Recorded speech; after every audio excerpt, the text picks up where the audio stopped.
சாணக்கியாவின் உரை வீச்சு இந்து மதம் தான் தமிழர் மதமா? பாண்டே முன்னிலையில் அர்ஜுன் சம்பத் முழங்குகிறார். டிசம்பர் 16 சனிக்கிழமை இரவு 7 மணி ஸ்ரீ ராகவேந்திரா சபா மந்த்ரா மஹால், ஸ்ரீரங்கம், திருச்சி. அனுமதி இலவசம்.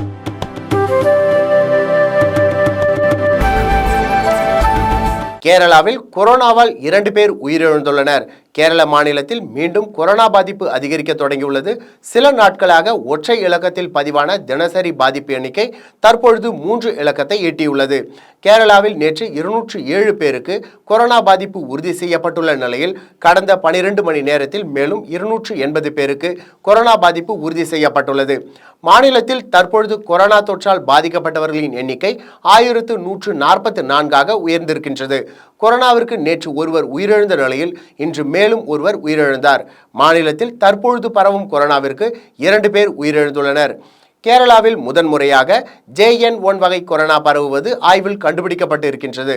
இந்த வகை கொரோனா தொற்று வேகமாக பரவக்கூடியது என்பதால் சோதனையும் அதிகரிக்கப்பட்டுள்ளது. தொற்று பரவலை கட்டுப்படுத்த மாநில அரசு தீவிர நடவடிக்கைகளை எடுத்து வருகின்றது.